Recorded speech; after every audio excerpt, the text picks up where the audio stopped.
ازيكم عاملين ايه؟ يا رب تكونوا بخير وصحة دايما يا رب وراحة بال. طبعا انا النهارده في الجامعة، يعني شايفين انا بصور من المدرج، لاني بصراحة انا مش عايز اضيع عليكم وقت او اهمل في الموضوع. بس يا ريت بقى يعني تقدروا تعبي وتعملوا لنا لايك الجمال بتاعكم قبل ما تخشوا الفيديو، وكمان يا ريت ما تطلعوش من الفيديو قبل ما تشوفوا المضمون بتاعه، لان في كلام مهم جدا جدا في اخر الفيديو. كمان الناس اللي متابعه معايا قالت ان هي هتنفذ اول يوم. انا بشكركم جدا والله، يعني بصراحه جبرتوا بخاطري. وانا هفضل واقف معاكم حتى زي ما قلت في الفيديو الاول. لو واحد بس كمل معايا انا ما عنديش مشكله. في ناس كتبت لي في التعليقات ان هي هتبدا، يا رب يكون اليوم ده معاهم كويس. ويا ريت تقولوا لنا برضه في الكومنتات انتوا عملتوا ايه في اول يوم. ولو انت لسه اول مره تشاهد الفيديو، ارجع لليوم الاول عشان تمشي بانتظام وتابع معانا على اليوم الثاني. ده هيكون اليوم الثاني من المسابقه. احنا قلنا المسابقه دي لمده 30 يوم، وعايزك ما تيأس وتكمل. المسابقه دي ان شاء الله تبقى مسابقه كويسه جدا، ويا ريت كلنا نهتم بيها. هو اي نعم شهر كده كده هيعدي عليك، سواء اكلت او ما عملتش رجيم فهو هيعدي، فانت انتهز الفرصه ان انت بتلاقي حد يساعدك. احنا ما كنا يعني في ناس كتير مش لاقي حد يساعدها، وانا مستعد يعني اجاوب على كل الاسئله. يعني ما تحاول ما تحسوش ان انتوا تقولوا ان انا تقيل عليكم او لا خالص. انا بالنسبه لي لو قعدت سالتني 100 سؤال هجاوبك عليه، بس اهم حاجه تلاقي نتيجه في الاخر وتقدر توصل للي انت عاوزه.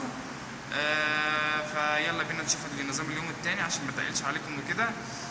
ده هيكون نظام سهل وكويس، وتابعونا لاخر الفيديو عشان هقول لكم على حاجات مهمه جدا. يا ريت بس قبل ما نخش بقى على النظام زي ما قلت لك اللايك بتاعك اهم حاجه. اللايك لان دلوقتي بصور لك من الجامعه اللي انا فيها. والله يا جماعه وادعوا لي كمان في الدراسه صعبه شويه، طب بقى وكده، فربنا يسلمنا الحال. وشكرا. يلا بينا نشوف النظام عباره عن ايه. هنبدأ على بركة الله. ده نظام اليوم الثاني من مسابقة تحدي الرشاقة. كده هنبدأ معانا بقى. وجبة الفطار هتكون عبارة عن 2 بيضة مسلوقة وطبق سلطة كبير. أهم حاجة السلطة يا جماعة، لازم نهتم، ويا ريت نضيف الورقيات بشكل عام عشان هتفيد معانا، يعني جرجير وخضرة والحاجات دي كلها يعني بتبقى كويسة خالص. ومعاها نص رغيف عيش بلدي اللي هو العيش الطابونة بتاعنا البلدي العادي، لو الناس مش عارفاه او كده ممكن تستبدله بشريحتين من التوست الاسمر. ده هيكون كويس جدا، او عيش سن، رغيف عيش سن برضو مش مشكلة. ده هتكون وجبة الفطار اللي هي هتبقى الساعة 10 كده، يعني عشان احنا ماشيين نظام صيام متقطع يعني 8 ساعات. وبعدين هناخد تاني وجبة اللي هي هتكون وجبة الغداء، هتبقى عبارة عن طب 250 جرام يعني ربع كيلو من البطاطس المسلوقة بدون دهون. ممكن نضيف معلقة زيت زيتون دهون صحية، ومعاها برضو طبق سلطة كبير. هيفرق معاهم قوي. لازم يا جماعة السلطة أهم حاجة، لأن هي اعتبر أساسيات الرجيم. السلطة بتعوض عن الفيتامينات والعناصر وكل حاجة للجسم. فكده هتبقى طبق سلطة كبير و250 جرام من البطاطس المسلوقة. عاوزين تضيفوا بهارات ماشي مش مشكلة، ضيفوا البهارات اللي تحبوها وإن شاء الله يبقى كويس معاكم جدا. وبعدين هنشوف بقى معانا كده وجبة. هنشوف الملحوظة ديت. بيقولك ان احنا طبعا الملحوظة دي قلتها قبل كده ان احنا ممكن ناخد فاكهة حباية واحدة او 10 حبات من المكسرات، ويفضل اللوز او قطع عصير فريش.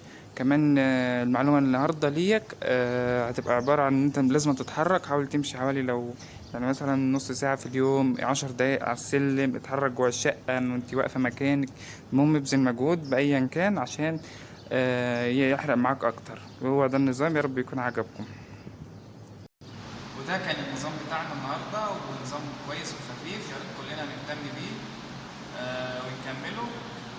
كمان عاوز اقول حاجه كويسه، ان انت لازم تلتزم، يكون عندك اراده ان انت هتوصل. في ناس كتيره غيرك كانت عندها ارقام خياليه في الوزن وقدرت توصل. يعني اهم حاجه الاراده. حط عندك الاراده وان شاء الله ان شاء الله كلنا هنوصل. وتخلي قدامك هدف، هدف الهدف ده قدامك وهتوصل له مهما يكون ومهما حاولت. ما تيأس. يعني لو انت لخبطت مثلا يوم اتنين ما تقولش خلاص ده انا الرجيم ضاع وكده ومش انا عمري ما هخس والكلام ده كله. والله ما فيش الكلام ده خالص. وعايز اقول لك انت لما تفتح يوم انت بتعيد نشاط الرجيم بتاعك، بتعيد جسمك، بتخليه يبقى معدل حرقه بيزيد اكتر وبيبقى كويس معاك جدا في الاسبوع اللي بعدين.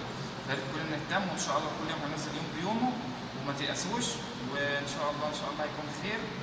كمان حاجة أنا بصراحة يعني مش عارف أقول لكم إيه، بس أهم حاجة إن أنتوا تهتموا شوية وأنا معاكم ومش هسيبكم. ولو عندكم أي سؤال، أي استفسار، أي كاتبين حاجه مش وقفت قدامكم في الرجيم مش فاهمينه، قولوا لي على طول وانا هجاوب عليكم ان شاء الله في اقرب وقت ممكن. وشكرا ان انت شاهدت الفيديو.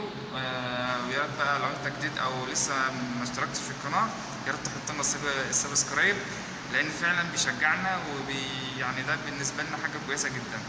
وشكرا على المشاهده، يستودعكم الله والتوفيق ان شاء الله. وقولوا لنا عملتوا ايه في اليوم الاول وما تنسوش في الكومنتات. يلا سلام عليكم.